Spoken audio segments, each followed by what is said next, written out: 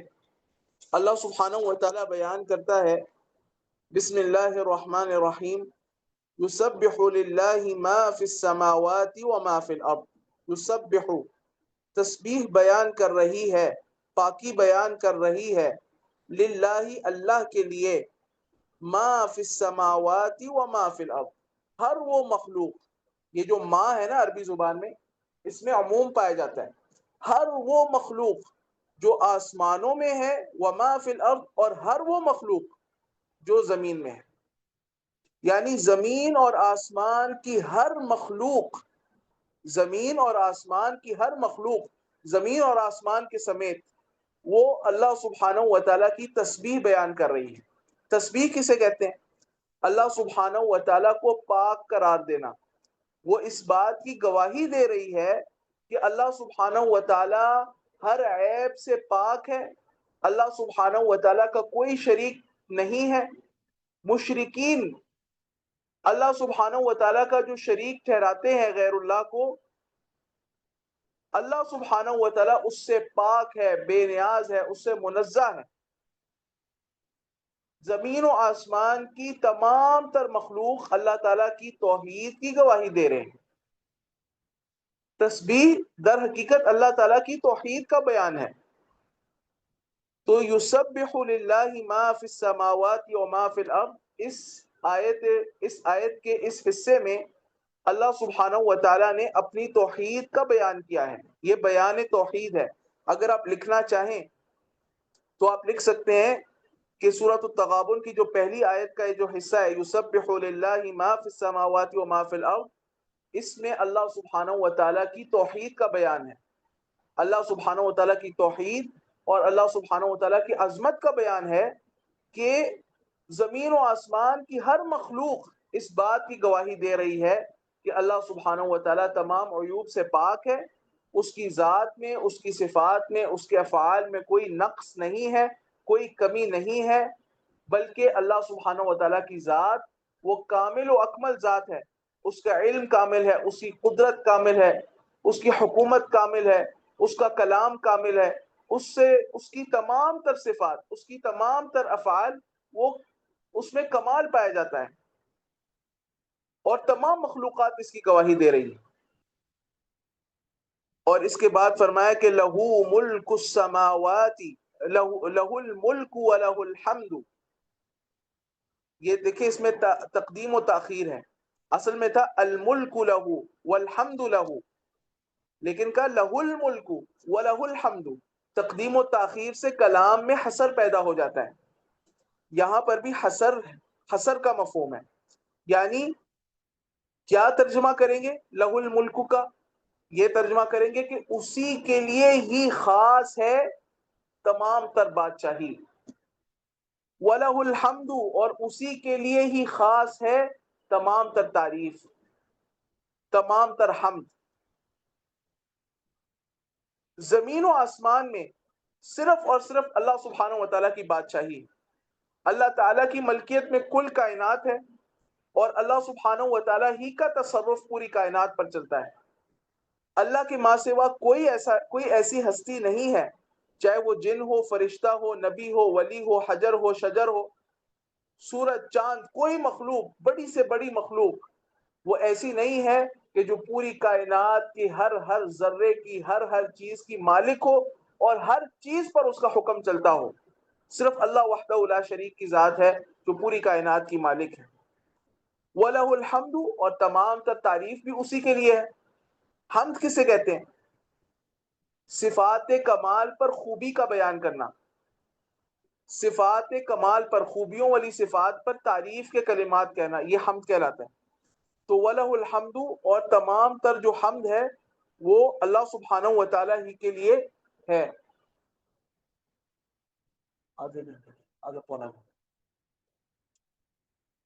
تو یہاں پر یہ فرمایا کہ وَلَهُ الْحَمْدُ، اور تمام تر تعریفات اللہ سبحانہ و تعالیٰ ہی کے لیے ہی خاص ہے۔ اب اس میں تلازم ہے، یعنی دونوں باتیں لازم و ملزوم ہیں۔ بھائی جس کی ملکیت ہے اسی کی حمد ہوگی، اسی کی تعریف ہوگی۔ تو اللہ سبحانہ و تعالیٰ کی تعریف کیوں ہے؟ کیونکہ وہ ہر چیز کا مالک ہے۔ اور آپ کے ذہن میں اشکال پیدا ہوگا کہ یہاں پر تو وَلَهُ الْحَمْدُ میں حصر ہے کہ صرف اللہ تعالیٰ ہی کی تعریف ہے، تو ہم تو غیر اللہ کی بھی تعریف کر دیتے ہیں۔ نہیں، یہ بات یاد رکھیں، دو باتیں اپنے ذہن میں یاد رکھیں۔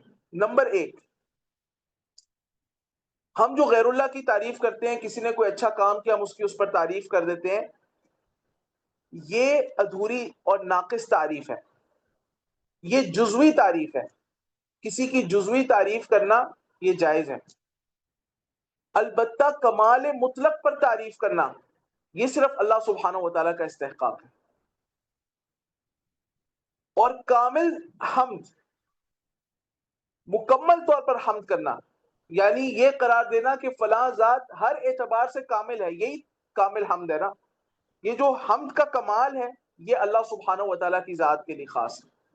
تو آپ یوں کہہ سکتے ہیں کہ مخلوق کی جزوی حمد کی جا سکتی ہے، لیکن کلی حمد، یعنی مخلوق کو ہر طرح کے کمال سے متصف ماننا، یہ صرف اللہ سبحانہ و تعالیٰ کے لائق۔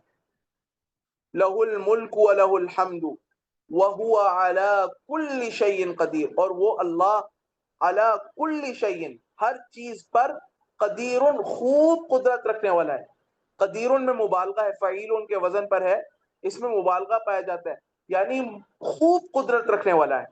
اور پھر اس میں بھی تقدیم و تاخیر ہے، اصل میں تھا وَهُوَ قدیر علی کل شیء، وہ اللہ قادر ہے، خوب قدرت رکھنے والا ہے ہر چیز پر۔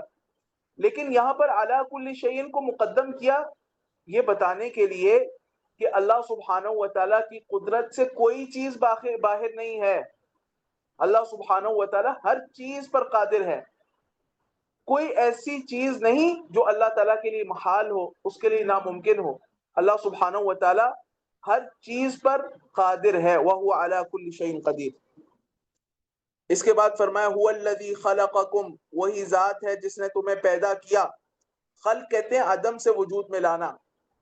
ہم نہیں تھے، اللہ سبحانہ و تعالی ہمیں وجود میں لایا. هل اتى على الانسان حين من الدهر لم يكن شيئا مذكورا. انسان پر ایک ایسا زمانہ گزرا ہے کہ اس کا کوئی وجود ہی نہیں تھا. تو انسان کا پہلے کوئی وجود نہیں تھا، ہمارا کوئی وجود نہیں تھا، میرا آپ کا ہمارا کوئی وجود نہیں تھا. اللہ سبحانہ و تعالی ہمیں اپنے فضل سے، یہ اللہ تعالیٰ کا سب سے بڑا احسان ہے کہ اس نے ہمیں پیدا کیا ہے، کیونکہ تمام نعمتیں خلق پر ہی مرتب ہوتی ہیں. ہم پیدا نہ ہوتے تو جنت کے مستحق کیسے بنتے؟ اللہ تعالیٰ نے ہمیں جنت میں داخل کرنا ہے انشاءاللہ بفضل اللہ تعالی. اس کی ابتدا کیا ہے؟ اللہ سبحانہ و تعالیٰ نے ہمیں پیدا کیا. هو الذی خلقکم فمنکم کافر ومنکم مؤمن. سبحان اللہ. اس اللہ نے تمہیں پیدا کیا، پھر بھی تم میں سے کچھ ایسے ناشکرے ہیں جو کافر ہیں. چاہیے تو یہ تھا کہ سارے ایمان لے آتے، فمنکم، لیکن تم میں سے بعض جو ہیں وہ کافر ہیں، فمنکم کافر ومنکم مؤمن، اور بعض جو ہیں وہ مومن ہیں. اب اللہ سبحانہ و تعالیٰ نے اس آیت میں مخلوق کی دو قسمیں کر دی ہیں. جو مکلف مخلوق ہے، انسان اور جن، اس کی بات ہو رہی ہے. جو مکلف مخلوق ہے وہ دو حصوں میں منقسم ہوتی ہے، یا وہ کافر ہے یا وہ مومن ہے.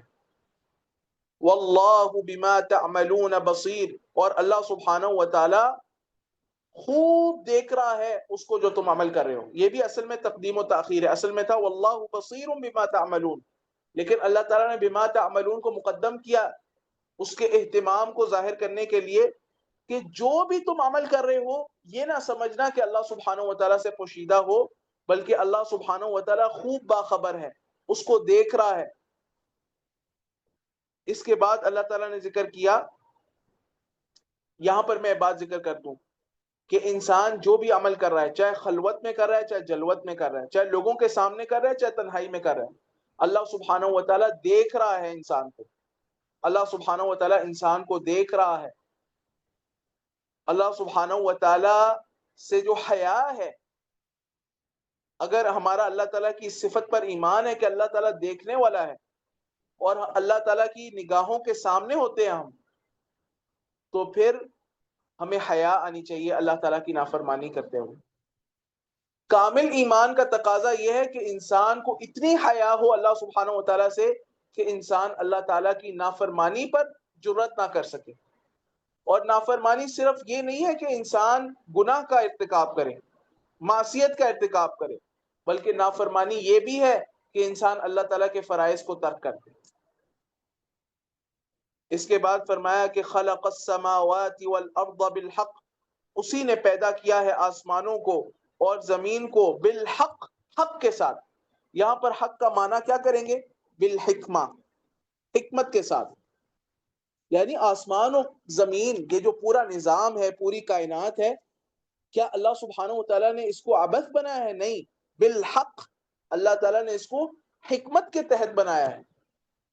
یہ پورا سسٹم، یہ یونیورس، یہ انسان کی تخلیق اور یہ مختلف علاقوں میں انسان کو منقسم کرنا، مختلف رنگ اور لباس دینا، مختلف طرح کے مالی حالات پیدا کرنا اور بارشوں کا نازل کرنا، اس پورے سورج کا جو ہے اس کی گردش، یہ جو پورا نظام ہے، اس میں سے ایک ایک چیز جو کچھ بھی اس کائنات میں وقوع پذیر ہو رہا ہے وہ حکمت کے ساتھ ہو رہا ہے. خلق السماوات والارض بالحق، اللہ سبحانہ و تعالیٰ نے آسمانوں اور زمین کو حق کے ساتھ پیدا کیا ہے.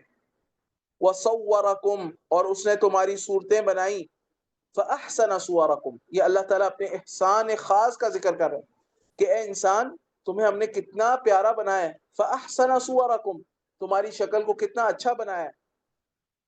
دیکھیں انسان دیکھنے میں تمام دیگر مخلوقات کے مقابلے ممتاز ہے. جنات اللہ تعالیٰ نے ان کو خوفناک اور دہشت ناک بنایا ہے. سانپ، بچھو اور دیگر بہائم جانوروں کو آپ دیکھ لیں، اللہ سبحانہ و تعالیٰ نے انسان کو ان سب سے ممتاز بنایا. کیسا انسان کا قد بنایا، اس کی کمر بنائی، اس کا جسم بنایا اور اس کا چہرہ بنایا. لقد خلقنا الانسان فی احسن تقویم، ہم نے انسان کو بہترین سانچے میں پیدا کیا ہے، بہترین صورت میں انسان کو پیدا کیا ہے. وَإِلَيْهِ الْمَصِيرُ، اللہ تعالیٰ نے زمین و آسمان کا نظام تو بنایا ہے لیکن یہ ابد الآباد کے لیے نہیں رہے گا. وَإِلَيْهِ الْمَصِيرُ، اور اسی کی طرف ہی لوٹنا ہے. اصل میں تھا المصیر الیہ، اس کی طرف لوٹنا ہے. ہاں اصل ترتیب تو یوں بنتی ہے، لیکن یہاں پر کیا ہے؟ وَإِلَيْهِ الْمَصِيرُ، یہاں میں بھی تقدیم و تاخیر ہے، اور خاص اسی کے حضور تمہیں لوٹنا ہے. یہاں پہ آپ لکھ سکتے ہیں بیان معاد ہے، دوبارہ لوٹنے کا بیان ہے. دنیا میں انسان نے ہمیشہ نہیں رہنا، یہ دنیا ایک وقت آئے گا ختم ہو جائے گی، اور ہر ایک کی قیامت تب قائم ہو جائے گی جب اس کی موت آتی ہے. تو اللہ وحدہ لا شریک کے حضور سب نے پیش ہو جانا ہے، اور وَكُلٌّ آتِيهِ يَوْمَ الْقِيَامَةِ فَرْدًا، تنہا اللہ سبحانہ و تعالیٰ کے روبرو پیش ہونا ہے، اور اللہ سبحانہ و تعالیٰ نے حساب لینا ہے اور سوال کرنے ہیں. کیوں پیش ہونا ہے؟ مقصد کیا اللہ تعالیٰ کے سامنے پیشی کا؟ الحساب والجزا، اللہ تعالیٰ نے حساب لینا ہے. کسی کا حساب سخت ہوگا اور اہل ایمان کا حساب یسیر ہوگا، اللہ تعالیٰ ہمیں ان میں سے بنا دے. اور پھر اس پر جزا مرتب ہونی ہے.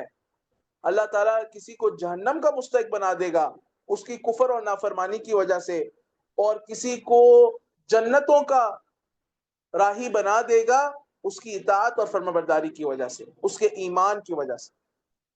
پھر فرمایا یعلم ما فی السماوات والارض، وہ اللہ جانتا ہے ما فی السماوات والارض. ما میں نے آپ کو بتایا عموم پایا جاتا ہے، ہر اس چیز کو جو آسمانوں میں اور زمین میں ہے.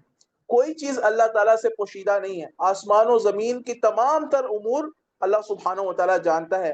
اور پھر تنبیہ کی، اور وَيَعْلَمُ مَا تُسِرُّونَ وَمَا تُعْلِنُونَ، اور اے انسان وَيَعْلَمُ، وہ اللہ جانتا ہے، مَا تُسِرُّونَ، جو تم چھپاتے ہو، وَمَا تُعْلِنُونَ، اور جو تم ظاہر کرتے ہو. انسان کی نیت میں کیا ہے، اس کے دل میں کیا ہے، اس کی نیت اچھی ہے، اس کے مقاصد برے ہیں، اس کی تنہائی پاک ہے یا اس کی تنہائی ناپاک ہے، اللہ سبحانہ و تعالیٰ کے علم میں ہے. یعلم ما ویعلم ما تسرون وما تعلنون واللہ علیم بذات الصدور، اور اللہ تعالیٰ سینوں کی باتوں کو بھی جانتا ہے، ان امور کو بھی جانتا ہے، ان خیالات کو بھی جانتا ہے جو سینوں میں آتے ہیں. اب اس کے بعد اللہ سبحانہ و تعالیٰ ڈرا رہا ہے. الم یاتکم، اے قرآن کے مخاطبین، کیا تمہارے پاس نہیں آئی نبأ الذین کفروا من قبل، ان لوگوں کی خبریں جنہوں نے کفر کیا اس سے پہلے. یعنی یہ جو مشرکین مکہ ہیں، قرآن ان سے خطاب کر رہا ہے، ان سے کہہ رہا ہے کہ کیا تمہارے پاس تم سے پچھلے لوگوں کی خبریں نہیں آئیں؟ جب تم یمن و شام کی طرف سفر کرتے ہو تو قوم عاد و سمود اور آل فرعون اور ایسے علاقوں سے نہیں گزرتے جن کو اللہ سبحانہ و تعالیٰ نے عبرت کا نشان بنایا، اور ان لوگوں کی خبریں تم تک پہنچی. کیا ایسا نہیں ہوتا؟ کیا تمہیں نہیں پتا کہ ان قوموں نے اللہ تعالیٰ کی نافرمانی کی تھی اور اللہ تعالیٰ نے ان کو ہلاک کر دیا تھا، صفحہ ہستی سے مٹا دیا تھا. الم یاتکم نبأ الذین کفروا من قبل فذاقوا، ان لوگوں نے چکھا، وبال امرہم، اپنے معاملے کا انجام، اپنے معاملے کا وبال. ان لوگوں نے چکھا اپنے معاملے کا انجام، وبال، اس کی جو سزا تھی وہ ان لوگوں نے چکھی. اللہ تعالیٰ نے ان کو عبرت کا نشان بنایا، صفحہ ہستی سے مٹا دیا، ان پر عذابات کو مسلط کیا. پھر فرمایا کہ وَلَهُمْ عَذَابٌ عَلِيمٌ، اور ان لوگوں کے لیے ہے دردناک عذاب. علیم علم ان سے ہے. آپ کو تکلیف ہوتی ہے نا، پیٹ میں تکلیف ہے تو آپ کہتے ہیں میرے پیٹ میں درد ہے، علم ہے.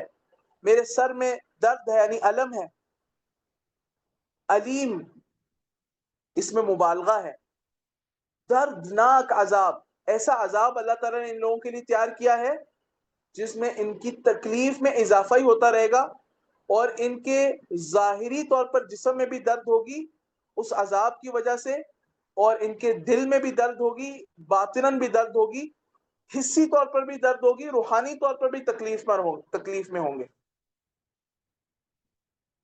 کسی قسم کی راحت کا کوئی تصور نہیں ہوگا اس عذاب میں، ایک لمحے کی راحت ہوتی ہے نا، سکون، آخرت میں عذاب ہے اور دردناک عذاب ہے، کوئی سکون اور راحت نہیں ہے، حتیٰ کہ سایہ بھی نہیں ہے، سایہ بھی ہوگا وہ بھی آگ کا سایہ ہوگا۔ پھر فرمایا کہ ذالکا، یہ جو ذالکا ہے یہ اشارہ ہے کس چیز کی طرف؟ وبال کی طرف۔ یہ جو وبال ان کو پہنچا یہ کیوں پہنچا؟ اس کا سبب کیا تھا؟ اس کی علت کیا تھی؟ سبب عذاب کا بیان ہو رہا ہے، اگر آپ لکھنا چاہیں تو لکھ لیں، سبب عذاب کا بیان، کیوں وبال آیا پچھلی اقوام پر؟ بِأَنَّهُ، اس لیے کہ واقعہ یہ ہے، یہ جو ہو ضمیر ہے یہ ضمیر شان ہے، اس لیے کہ معاملہ یہ ہے، امر یہ ہے، معاملہ یہ ہے کہ كانت تأتیہم رسولہم بالبینات، آئے تھے ان کے پاس رسول بالبینات، واضح نشانیوں کے ساتھ، تو انہوں نے کیا کہا؟ رسول اللہ تعالیٰ کی طرف سے نشانیاں لے کر آئے، پیغام حق لے کر آئے، دعوت حق لے کر آئے، فقالو، انہوں نے کہا، یہ ان کا کفریہ قول ہے۔ کیا کفریہ قول ہے؟ ابشر یہدوننا، کیا ایک حقیر سا بشر ہمیں ہدایت دے گا، ہماری رہنمائی کرے گا؟ بشرون، بشرون یہاں پر نکرہ ذکر کیا گیا ہے، یہ نکرہ برائے تحقیر ہے، ایک حقیر سا بشر، ایک عام انسان، ایک معمولی انسان، انبیاء کی گستاخی کرتے تھے کہ یہ تو کوئی چیز ہی نہیں ہے، ایک معمولی انسان کیا ہماری رہنمائی کرے گا؟ اور فرمایا کہ فکفروا، پس انہوں نے کفر کیا، اللہ اور اس کے رسول کا انکار کر دیا، وتولوا، اور منہ پھیر لیا، کس چیز سے منہ پھیر لیا؟ ایمان سے اور رسول کی اطاعت سے۔ آپ لکھنا چاہیں لکھ لیں، وتولوا، اور انہوں نے منہ پھیر لیا کس سے؟ ایمان اور رسول کی اطاعت سے۔ واستغنى اللہ، تو اللہ تعالی نے بھی بے پرواہی اختیار کر لی، واستغنى اللہ، اور اللہ تعالی نے بھی بے پرواہی اختیار کی۔ ہاں، اللہ تعالیٰ کو بھی ایسے لوگوں کی کوئی پرواہ نہیں جنہیں اللہ تعالیٰ کے احکامات کی کوئی پرواہ نہیں، جو ایمان نہیں لاتے، عمل صالح نہیں کرتے، اللہ سبحانہ و تعالیٰ کو ان لوگوں کی کوئی پرواہ نہیں۔ بھائی اللہ تعالیٰ نے فرمایا کہ نبی صلی اللہ علیہ وسلم نے فرمایا کہ اگر یہ دنیا اللہ کے ہاں ایک مچھر کے پر کے برابر بھی حیثیت رکھتی ہے، اللہ تعالیٰ کافر کو ایک گھونٹ پانی نہ دیتا۔ اللہ تعالیٰ نے ان کو دنیا دی ہے ایک تو ان کے عذاب میں اضافہ کرنے کے لیے، اور دوسرا یہ کہ اللہ تعالیٰ کو ان کی کوئی پرواہ نہیں ہے، اور ایک حقیر سی چیز اللہ کے ہاں جس کی کوئی ویلیو نہیں ہے وہ اللہ تعالیٰ نے دے دی ہے۔ واللہ غنی حمید، اور اللہ سبحانہ و تعالیٰ غنی ہے اور حمید ہے۔ غنی بے محتاج، کسی چیز کی اس کو حاجت نہیں ہے، غنی ہے۔ غنی کا مطلب ہوتا ہے بے پرواہ، یعنی اس کو کسی چیز کی کوئی حاجت نہیں ہے، وہ غنی ہے۔ اور حمید ہے یعنی قابل حمد ہے، تعریف کے لائق ہے، اس کی صفات، اس کے افعال، اس کے اوصاف، وہ سارے کے سارے کامل ہیں، حمید ہے وہ۔ زعم الذین کفروا، گمان کیا ان لوگوں نے جنہوں نے کفر کیا، اللہ یبعثوا، کہ وہ نہیں اٹھائے جائیں گے، بس موت آئے گی اور ختم۔ اللہ تعالیٰ نے اپنے نبی صلی اللہ علیہ وسلم کے ذریعے، افضل الرسل، سید الانبیاء کے ذریعے بات کہلوا دی اور ان پر حجت قائم کروا دی کہ نہیں، بلا، کیوں نہیں، وربی، میرے رب کی قسم۔ کس نے کہا ان سے؟ محمد رسول اللہ صلی اللہ علیہ وسلم سے کہلوایا کہ اے نبی صلی اللہ علیہ وسلم آپ کہیں کیوں نہیں، وَرَبِّي میرے رب کی قسم لَتُبْعَثُنَّ تمہیں البتہ ضرور بالضرور اٹھایا جائے گا ثُمَّ لَتُنَبَّؤُنَّ پھر تمہیں ضرور بالضرور خبردار کیا جائے گا، تمہیں بتایا جائے گا بِمَا عَمِلْتُمْ جو تم عمل کرتے رہے، دنیا کی زندگی میں جو عمل کیا قیامت والے دن اٹھایا جائے گا، بعث بعد الموت ہوگا اور تمہیں خبر دی جائے گی کہ تم نے یہ اور یہ اور یہ کیا، تمہارا نامہ اعمال تمہارے سامنے پیش کیا جائے گا اور تم خود فیصلہ کرو گے کہ ہم مجرم تھے۔ وَذَلِكَ عَلَى اللَّهِ يَسِيرٌ اور یہ جو بعث بعد الموت ہے، موت کے بعد دوبارہ اٹھایا جانا ہے، عَلَى اللَّهِ يَسِيرٌ یہ اللہ سبحانہ وتعالیٰ پر آسان ہے، اس کے لیے بہت آسان ہے، اس کے لیے بہت معمولی سی چیز ہے، یہ کوئی مشکل بات نہیں ہے۔ ہاں تمہارے لیے مشکل ہے، اللہ کے لیے یسیر ہے اور تمہارے لیے مشکل نہیں ناممکن ہے۔ کل مخلوق جمع ہو جائے اور کسی ایک شخص کو زندہ کرنا چاہے جو مر گیا ہو، ساری کی ساری مخلوق، انسان کی ساری اس کا ذہن، اس کی طاقت، اس کی سائنس، اس کی ٹیکنالوجی، انسان کے بنائے ہوئے تمام تر آلات سب مل کر انسان اتنا عاجز ہے، ایک انسان کو دوبارہ زندہ نہیں کر سکتا، اور ہمارا رب اتنا کامل ہے کہ وَذَلِكَ عَلَى اللَّهِ يَسِيرٌ یہ موت کے بعد دوبارہ زندہ کرنا، مردہ جسم میں جس کی ہڈیاں جو ہے وہ زمین کھا گئی ہے اور کوئی چیز اس کے جسم کی باقی نہیں رہ گئی، اللہ سبحانہ وتعالیٰ اس کو دوبارہ اکٹھا کر سکتا ہے اور دوبارہ اس کو وجود بخش سکتا ہے اور اس کو اس کی قبر سے اٹھا سکتا ہے اور اس میں روح آ سکتی ہے۔ وَذَلِكَ عَلَى اللَّهِ يَسِيرٌ اور یہ اللہ سبحانہ وتعالیٰ پر بہت آسان ہے۔ اس کے بعد آخرت کی کامیابی کے لیے کیا کرنا ہے، اس کے لیے کیا اعمال کرنے ہیں، پھر اس کا طریقہ بتایا اور کامیابی کے اصول ذکر کیے۔ فآمنوا تو ایمان لاؤ باللہ اللہ پر، ورسولی اور اس کے رسول پر۔ کیسے ایمان لائیں؟ جیسے اللہ اور اس کے رسول کو مطلوب ہے ویسے ایمان لایا جائے، جس کی تفصیل کتاب و سنت کے اندر وارد ہو چکی ہے اور سلف صالحین نے اس کی حقیقت کو بیان کر دیا ہے، ویسے ایمان لایا جائے۔ وَالنُّورِ الَّذِي أَنزَلْنَا اور اس نور پر ایمان لاؤ جسے ہم نے اتارا ہے۔ یہ کون سا نور ہے؟ یہ نور وحی ہے، کتاب و سنت کا نور ہے۔ یہ کتاب اللہ، اللہ کی کتاب، یہ نور ہے، روشنی ہے۔ کیسے روشنی ہے؟ اس کے احکامات انسان کو بصیرت دیتے ہیں، اس پر عمل کرنے سے انسان کے اندر اللہ تعالیٰ فرقان کی صلاحیت پیدا کر دیتا ہے، اس کو تقویٰ دیتا ہے، اس کے اندر فرقان کی، حق اور باطل میں امتیاز کرنے کی صلاحیت پیدا کر دیتا ہے۔ اس کی وجہ سے اللہ سبحانہ وتعالیٰ قیامت والے دن اہل ایمان کو روشنی دے گا۔ دنیا میں جو تلاوت قرآن کرنے والے لوگ ہیں، کتاب و سنت سے تمسک اختیار کرنے والے لوگ ہیں، ان کے چہروں پر اللہ سبحانہ وتعالیٰ نور ڈال دیتا ہے، اس لیے کہ ان کا تعلق نور کے ساتھ ہے۔ یہ کتاب اللہ، سنت رسول اللہ، یہ نور ہے۔ وَالنُّورِ الَّذِي أَنزَلْنَا اور اس نور پر ایمان لاؤ جسے ہم نے نازل کیا۔ وَاللَّهُ بِمَا تَعْمَلُونَ خَبِيرٌ اور اللہ سبحانہ وتعالیٰ خوب جانتا ہے، جو تم خوب باخبر ہے اس سے جو تم عمل کر رہے ہو۔ یوم یجمعکم اس دن جس دن وہ اللہ تعالیٰ تمہیں جمع کرے گا، لیوم الجمع کس کے لیے؟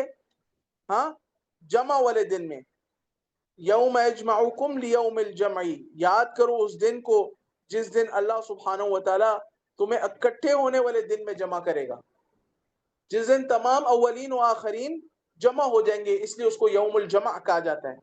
اکٹھے ہو جائیں گے میدان محشر میں، اللہ سبحانہ وتعالیٰ ان کو جمع کرے گا، پھر حساب کے لیے پیش ہوں گے۔ ذالک یوم التغابن وہ دن جو ہے وہ کون سا دن ہے؟ یوم التغابن، غبن ظاہر ہونے کا دن ہے۔ غبن کہتے ہیں نقصان کو، کہتے ہیں عربی زبان میں کہا جاتا ہے کہ غبنا فلا جیسے کہا جاتا ہے کہ غبنا فی البیع، فلاں آدمی نے دوسرے آدمی کو دھوکہ دیا، اس کو نقصان پہنچایا اور خود فائدہ حاصل کر لیا، تو اس کو کہتے ہیں غبن۔ تو یوم التغابن، تغابن اس لیے کہا جاتا ہے قیامت کے دن کہ اس دن غبن ظاہر ہوگا۔ یہ بات ظاہر ہوگی کہ کس کو نقصان ہوا اور کون کامیابی پا گیا. تو فرمایا کہ ذالک یوم التغابن، وہ جو قیامت کا دن ہے وہ اصل نقصان اور فائدہ ظاہر ہونے کا دن ہے. وَمَن يُؤْمِن بِاللَّهِ، اب اس جماعت کا تذکرہ ہے جس کے لیے فائدہ ظاہر ہوگا جنت کی صورت میں.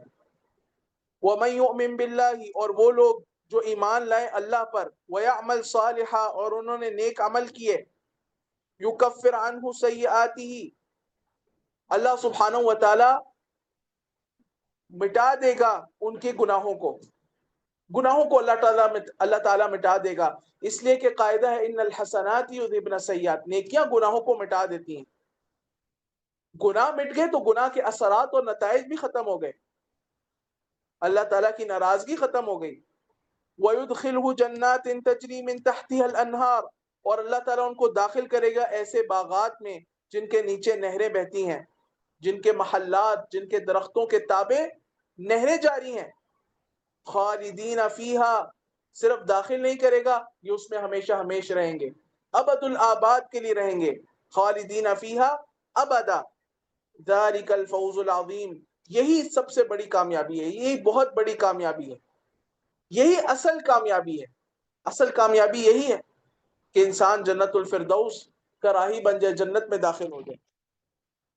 اور پھر فرمایا کہ والذین کفروا، ناکام، جن کے لیے ناکامی ظاہر ہوگی، نقصان ظاہر ہوگا، اب اس گروہ کا تذکرہ ہے. والذین کفروا، اور وہ لوگ جنہوں نے کفر کیا، انبیاء اور رسول علیہ السلام کو جھٹلا دیا، قرآن کی تکذیب کی. وَكَذَّبُوا بِآيَاتِنَا، اور ہماری آیات کو جھٹلا دیا. اولئک اصحاب النار، یہ جہنمی لوگ ہیں، یہ جہنم کے ساتھی ہیں، یعنی جہنم میں رہیں گے ابد الآباد. خالدین فیہا، یہ اس میں ہمیشہ ہمیش رہیں گے. وبئس المصیر، اور جہنم بہت برا لوٹنے کی جگہ ہے، بہت بری لوٹنے کی جگہ ہے، بہت برا ٹھکانہ ہے. اس کے بعد اللہ سبحانہ و تعالیٰ اس حقیقت کو بیان کر رہا ہے کہ کفر کی ایک بہت بڑی وجہ دنیاوی مصائب بھی ہیں. انسان بعض دفعہ اللہ تعالیٰ کی نافرمانی کرتا ہے اور کفر تک پہنچ جاتا ہے دنیاوی مصیبتوں کی وجہ سے، فقر کی وجہ سے، دنیا کی مصیبتوں اور آزمائشوں کی وجہ سے. فرمایا کہ نہیں، اے اہل ایمان، یہ رویہ تمہارا نہیں ہونا چاہیے. تمہارا کیا عقیدہ ہونا چاہیے کہ ما اصاب من مصیبت، نہیں پہنچتی کوئی بھی مصیبت.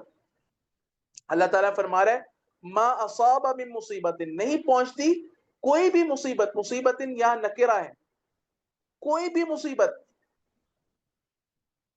چاہے تمہارے جان میں، تمہارے مال میں، تمہاری اولاد میں، تمہاری صحت میں، تمہارے کاروبار میں، یا تمہارے ملک میں، تمہارے وطن میں، تمہارے علاقے میں، اور کافروں کے تسلط کی صورت میں، اور تمہیں مارے جانے کی صورت میں، تمہارے والدین، تمہاری اولاد، تمہارے گھر بار، تمہاری ہر چیز برباد ہونے کی صورت میں، کوئی بھی مصیبت بڑی ہو یا چھوٹی ہو نہیں پہنچتی الا باذن اللہ، مگر اللہ تعالیٰ کے اذن سے پہنچتی ہے. آزمائش مقصود ہوتی ہے، اور اللہ تعالیٰ نے اس کو تقدیر میں لکھ دیا تھا تبھی پہنچتی ہے. اللہ کے اذن سے پہنچتی ہے، اس کے کونی اذن سے پہنچتی ہے. اور پھر فرمایا کہ وَمَن يُؤْمِن بِاللَّهِ يَهْدِ قَلْبَهُ، مصیبت آنے پر وَمَن يُؤْمِن بِاللَّهِ، جو اللہ پر ایمان رکھتا ہے، اللہ پر ایمان میں اللہ کے فیصلوں پر ایمان بھی داخل ہے، اللہ کی قضاء و قدر پر ایمان بھی داخل ہے. جو اللہ پر ایمان رکھتا ہے، اللہ تعالیٰ کی تقدیر کو مانتا ہے، ہاں، یہدی قلبہ، مصیبت آنے پر کیا ہوتا ہے؟ یہدی قلبہ، اللہ تعالیٰ اس کے دل کی رہنمائی فرما دیتا ہے، اس کے دل کو ہدایت دے دیتا ہے. کس چیز کی طرف؟ صبر اور رضا کی طرف. انسان صبر کرتا ہے، جو مرضی ہو جائے میرے رب کا حکم ہے، میں اس پر صبر کرتا ہوں. اور رضا، یہ صبر سے بھی اعلیٰ درجہ ہے. مصیبت آئے انسان کہ الحمدللہ، الحمدللہ. حدیث میں ہے کہ جب ایک مومن کا بیٹا فوت ہوتا ہے تو فرشتوں سے اللہ تعالیٰ پوچھتا ہے تم نے میرے بندے کے جگر گوشے کو قبض کر لیا؟ اس کے دل کے پھل کو قبض کر لیا، اس کے جگر گوشے کو قبض کر لیا. میرے بندے نے کیا کہا؟ فرشتوں نے کہا اللہ تعالیٰ سے کہ بندے نے کہا الحمدللہ. تو اللہ تعالیٰ نے فرمایا کہ ابنوا لہ بیتا فی الجنہ، اس کے لیے تو جنت میں گھر بناؤ، محل بناؤ، اور اس کا نام رکھ دو بیت الحمد. یہ اللہ تعالیٰ مصیبت آنے پر اللہ تعالیٰ کی حمد کرنے والے کا گھر ہے. کہ میں اللہ تعالیٰ حمد کیوں کر اے اللہ میں تیرے فیصلے پر راضی ہوں الحمدللہ. جب بھی انسان پہ مصیبت ہے انسان کہے انا للہ و انا الیہ راجعون، اور پھر کہے الحمدللہ. اللہ کا شکر ہے، اللہ کا شکر ہے، مصیبت میں بھی اللہ کا شکر ہے الحمدللہ. یہ بہت اعلیٰ مقام ہے. لیکن سب سے کم مرتبہ یہ ہے کہ انسان صبر کرے، جزا فضا نہ کرے، اللہ تعالیٰ کی تقدیر کو کے فیصلے کو تسلیم کرے اور ناراضگی کا اظہار نہ کرے، شکوے کرتا نہ پھرے اللہ کے بندوں کے ساتھ. واللہ بکل شیء علیم، اور اللہ سبحانہ و تعالیٰ ہر چیز کے متعلق خوب علم رکھنے والا ہے. کسی چیز کا علم، کوئی چیز ایسی نہیں ہے جس کے بارے میں اللہ کو علم نہ ہو. اب وہ جو اصول کامیابی کا تذکرہ ہو رہا تھا جس میں پہلے ایمان کا تذکرہ ہوا ہے، اب اس کے بعد اطاعت کا تذکرہ ہے. یہ بھی اصول کامیابی کا تذکرہ ہے. وَأَطِيعُوا اللَّهَ، اور اللہ کی اطاعت کرو، وَأَطِيعُوا الرَّسُولَ، اور اس کے رسول کی اطاعت کرو. اطاعت دو چیزوں کا نام ہے. جو کام کرنے کو کہا ہے وہ کرو، اس کو کہتے ہیں امتثال اوامر. اللہ تعالیٰ کے جو اوامر ہیں، احکامات ہیں کہ یہ کرو، اس کو کرنا. اور اطاعت کا دوسرا پارٹ، دوسرا جز یہ ہے کہ اجتناب النواہی، جن چیزوں سے روکا گیا ہے کہ یہ نہ کرو ان سے انسان رک جائے. اس کے لیے ضروری ہے کہ انسان سیکھے، علم حاصل کرے کہ میرے رب نے مجھے کن باتوں کے کرنے کا حکم دیا، میرے رسول نے مجھے کن باتوں کے کرنے کا حکم دیا. میں سیکھوں، میں جانوں، اور میں ان کو ویسے کروں جیسے اللہ اور اس کے رسول کو مطلوب ہے. اور کن باتوں سے میرے اللہ نے، میرے رسول نے مجھے روکا ہے، میں ان سے رک جاؤں. سیکھیں گے تو رکیں گے. وَأَطِيعُوا اللَّهَ وَأَطِيعُوا الرَّسُولَ فَإِن تَوَلَّيْتُمْ، پس اگر تم منہ موڑ لو، کس سے؟ اللہ اور اس کے رسول کی اطاعت سے. فَإِنَّمَا، تو جان لو کہ إِنَّمَا عَلَى رَسُولِنَا الْبَلَاغُ، یقیناً ہمارے رسول کے ذمے اس کے علاوہ اور کچھ نہیں ہے کہ وہ پہنچا دیں. رسول کے ذمے صرف ابلاغ ہے. یا ایھا الرسول بلغ ما انزل الیک من ربک، اللہ کے نبی کے ذمے کیا تھا؟ ابلاغ. اور اللہ کے نبی نے ابلاغ قولاً بھی کر دیا، اللہ کی وحی بھی پہنچا دی، اپنی احادیث بھی پہنچا دی، اور اس کا عملی طریقہ بھی سکھا دیا، اور ایسی جماعت بھی تیار کر دی کہ جس کے عمل میں اور جس کے فہم میں اس وحی کا پورا فہم سمو گیا. تو یہ بلاغ مکمل ہو گیا ہے. فَإِنَّمَا عَلَى رَسُولِنَا الْبَلَاغُ، جو ہمارا رسول ہے، رسول کی تعظیم کی طرف بھی اشارہ ہے، جو ہمارا، یہ عام رسول نہیں، ہمارا رسول ہے، اس کے ذمہ صرف بلاغ ہے. اور کیسا بلاغ؟ المبین، جو خوب واضح ہے. اور اللہ کے رسول نے ایسا کر دیا، اور آپ نے گواہی لے لی صحابہ اکرام سے، حل بلغت، کیا میں نے اللہ کا دین پہنچا دیا ہے؟ تو سب نے کہا کہ آپ نے پہنچا دیا، اور آپ نے پہنچانے کا حق ادا کر دیا ہے. اور پھر آپ نے اللہ تعالیٰ کو گواہ بنا دیا کہ اللہ میں نے آپ کا دین پہنچا دیا ان تک. اب ہم پر حجت قائم ہو چکی ہے، اللہ کے نبی کا دین ہم تک پہنچ چکا ہے. اب ہمارے ذمہ کیا ہے؟ اس کو سیکھنا اور اس پر عمل کرنا، اس پر ایمان لانا، اور مرتے دم تک اس پر قائم رہنا. اللہ لا الہ الا ہو، اللہ کے رسول نے سب سے بڑی چیز جو پہنچائی وہ کیا ہے؟ اللہ تعالیٰ کی توحید. یہ مناسبت ہے، اور یہ اعادہ بھی ہے اس توحید کے بیان کا جو اس سورت کے شروع میں تھا، یسبح للہ ما فی السماوات وما فی الارض. اللہ لا الہ الا ہو، اللہ لا الہ الا ہو، نہیں ہے اس کے علاوہ کوئی بھی معبود برحق. وعلی اللہ فلیتوکل المؤمنون، اور اللہ ہی پر چاہیے کہ مومنین توکل کریں، اہل ایمان توکل کریں. اس میں بھی تقدیم و تاخیر ہے، حصر ہے. یعنی فَلْيَتَوَكَّلِ الْمُؤْمِنُونَ عَلَى اللَّهِ، اصل ترتیب یوں ہونی چاہیے تھی، لیکن کیا ہے وَعَلَى اللَّهِ فَلْيَتَوَكَّلِ الْمُؤْمِنُونَ، تقدیم و تاخیر ہے، اس سے کلام میں حصر پیدا ہو جاتا ہے، عربی کا قاعدہ ہے. تو ترجمہ یوں ہوگا کہ خالصتاً صرف اور صرف اللہ ہی پر اور اللہ کے علاوہ کسی اور پر نہیں اہل ایمان کو توکل کرنا چاہیے. یعنی اپنے جملہ امور اللہ تعالیٰ کے سپرد کر دیں، اللہ تعالیٰ پر بھروسہ اور اعتماد رکھتے ہوئے البتہ جائز اسباب اختیار کرے، لیکن بھروسہ اسباب پہ نہ ہو، مسبب الاسباب پر ہو. یہ توکل. اور توکل اور توحید کو یہاں پر جوڑا گیا ہے. توکل اور عبادت، توحید کا تقاضا کیا ہے؟ عبادت.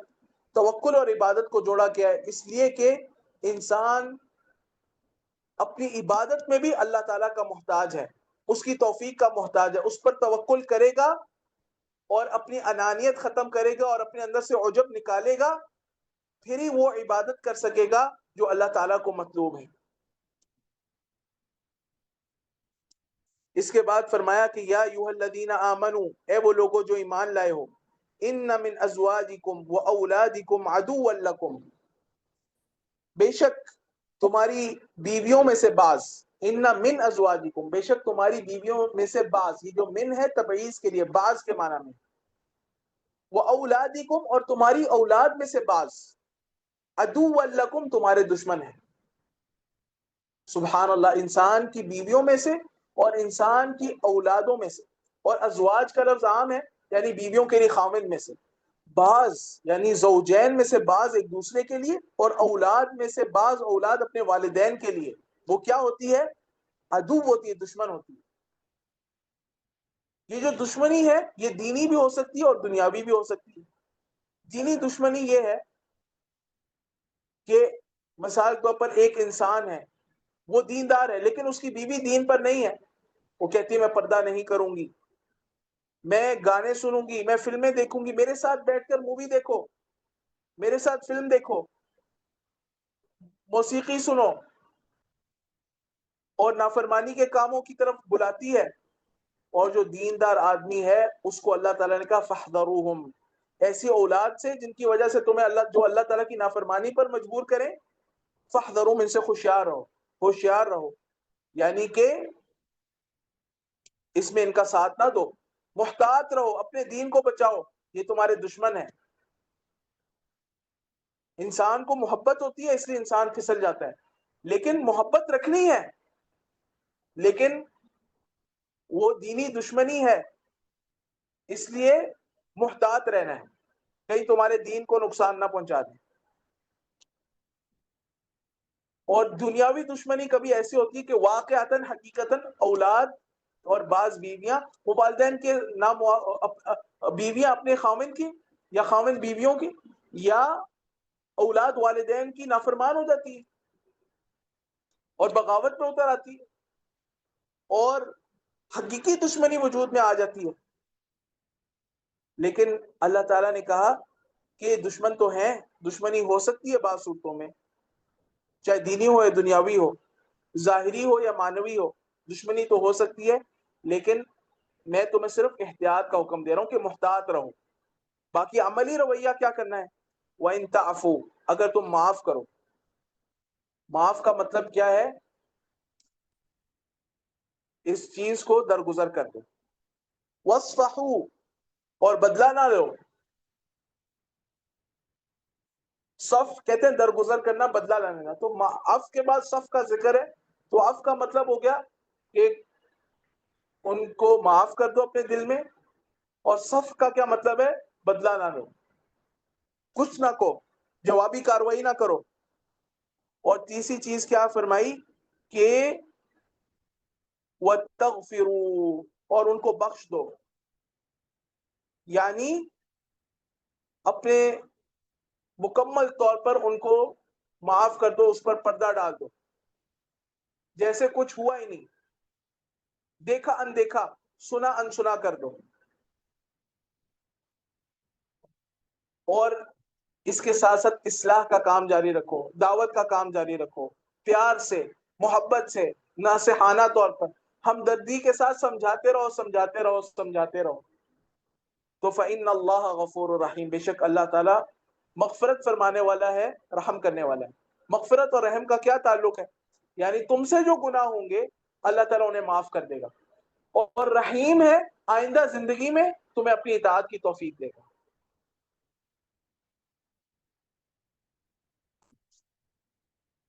اس کے بعد فرمایا کہ انما اموالکم و اولادکم فتنہ، بے شک تمہارا مال اور تمہاری اولاد فتنہ ہے.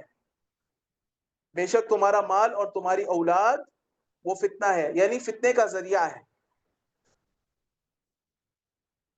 ویسے تو دنیا کی ہر چیز آزمائش ہے، لیکن مال اور اولاد کے ذریعے زیادہ آزمائش ہے.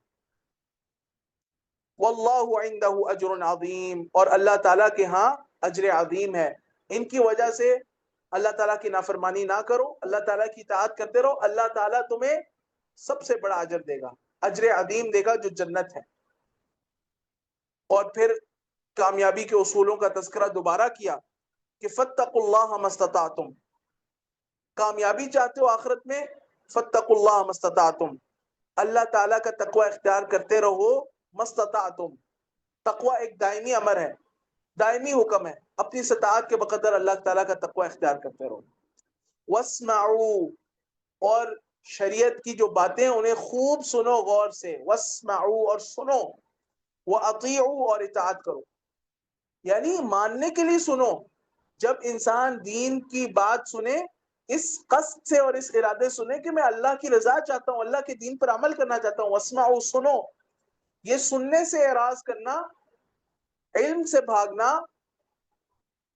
یہ اعراض کی صورت ہے. واسمعوا، اور سنو. واطیعوا، اور پھر عمل بھی کرو، اطاعت کرو. پھر فرمایا کہ وانفقوا، اور خرچ کرو اللہ تعالیٰ کی راہ میں. اپنے مال کو، جو رزق اللہ تعالیٰ نے دیا اس کو اللہ تعالیٰ کی راہ میں خرچ کرو. خیرا لانفسکم، یہ تمہارے لیے بہت بہتر ہے. یہاں پہ خیرن سے پہلے یکن محذوف ہے، یکن خیرا لانفسکم، یہ تمہارے لیے بہت بہتر ہوگا، یعنی اس کا نفع تمہیں ملے گا. ایک دن ابو ذر رضی اللہ تعالیٰ نبی صلی اللہ علیہ وسلم کو دیکھا کہ وہ کعبہ کے پاس ہیں اور یہ کہہ رہے ہیں ہم الخاسرون، ہم الخاسرون ورب الکعبہ، کعبہ کی قسم، کعبہ کے رب کی قسم، یہ لوگ آخرت میں ناکام اور خسارہ اٹھانے والے ہونے والے ہیں. تو ابو ذر رضی اللہ تعالیٰ پریشان ہو گئے کہ اللہ کے نبی یہ بار بار کہہ رہے ہیں، حتیٰ کہ گھبراہٹ کی وجہ سے انہوں نے پوچھا کہ وہ کون لوگ ہیں.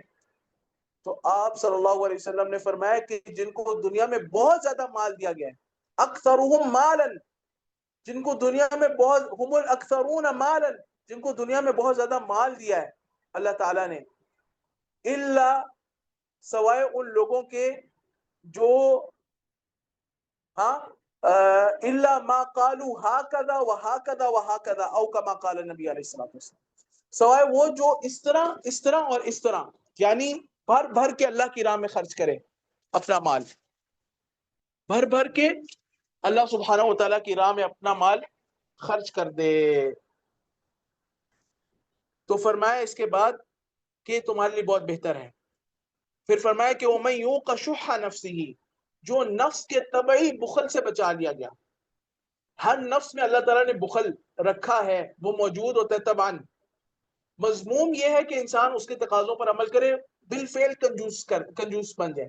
اللہ تعالیٰ کے دین کے اوپر، اللہ تعالیٰ کی راہ میں، جہاد میں اور دعوت میں اور دین کے لیے اور فقراء اور مساکین پہ اور مستحقین پر خرچ کرنے کا موقع ہے، اور انسان جو ہے وہ کنجوسی کا مظاہرہ کرے اور خرچ نہ کرے. جیب میں پیسے ہوں، آپ سے کہا جائے کہ اللہ کے دین کے اوپر خرچ کریں، اللہ کے دین کے لیے دیں، یہ دعوت کا کام ہے، فلاں کام ہے، اس کے اندر تعاون کریں.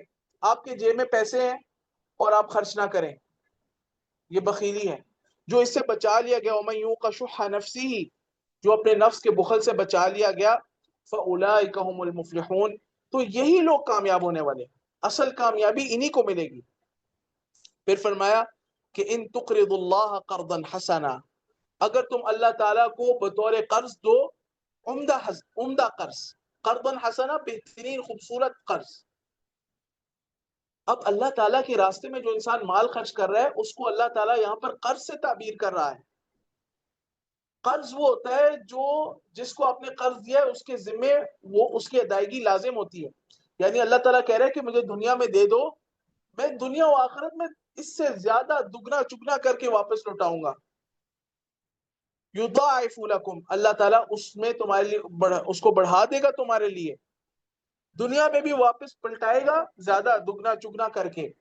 کم از کم اللہ تعالیٰ 1 روپیہ جو اللہ کے راستے میں آپ خرچ کرتے ہیں کم از کم اس کا 10 گنا اجر ملتا ہے، یعنی 10 روپے جتنا، اور زیادہ سے زیادہ 700 گنا تک، یعنی 1 روپے کا اجر 700 روپے.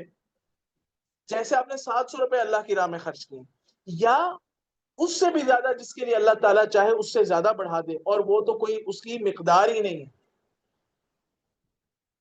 تو اللہ سبحانہ وتعالیٰ نیکیوں کی صورت میں بھی بڑھاتا ہے اور دنیا میں وہی مال واپس بھی لوٹا دیتا ہے، بلکہ اس سے زیادہ لوٹاتا ہے. وَيَغْفِرْ لَكُمْ، اور اللہ تعالیٰ تمہیں بخش دیتا ہے. واللہ شکور حلیم، اور بے شک اور اللہ تعالیٰ شکور ہے. شکور یعنی قدر کرنے والی ذات ہے، تمہارے تھوڑے عمل پر بہترین اجر دیتا ہے اور تمہارے تھوڑے سے عمل کو بھی قبول کر لیتا ہے. حلیم بردبار ہے، حلم والا ہے، تمہارے گناہوں پر جلدی نہیں پکڑتا، ڈھیل دیتا ہے اور توبہ کی مہلت دیتا ہے تاکہ تم رجوع کر لو، تمہاری یہ نیکی یہ گناہ مٹا دیا جائے اور مٹا کے اس کی جگہ نیکی لکھ دی جائے. اللہ تعالیٰ مہلت دیتا ہے اور جلدی نہیں پکڑتا. عالم الغیب والشہادہ، وہ غیب اور شہادہ کو جاننے والا ہے. یعنی ہماری نسبت سے جو غیب ہے، جو ہم سے پوشیدہ ہے، ہمیں اپنے حواس سے نہیں معلوم ہوتا کہ وہ کیا ہے، اس کو بھی اللہ جانتا ہے. اور جو ہماری نسبت سے ظاہر ہے، ہمارے سامنے شہادہ ہے، یعنی ہم اس کو دیکھ سکتے ہیں، ہمارے سامنے ہے، اس کو بھی اللہ تعالیٰ جانتا ہے. العزیز الحکیم، وہ اللہ غالب ہے، عزیز کا مطلب ہے غالب، اور الحکیم حکمت والا ہے. اس کے ہر فعل میں، اس کے ہر قول میں، اس کی شریعت میں، اس کے احکامات میں حکمت ہے. یہ سورت کی تفسیر ہے جو ہم نے مکمل کی ہے بإذن اللہ تعالی. اللہ تعالیٰ کی توفیق سے اسی پر اکتفا کرتے ہیں. وباللہ تعالی التوفیق، وصلی اللہ وسلم علی نبینا محمد وعلی آلہ وصحبہ اجمعین.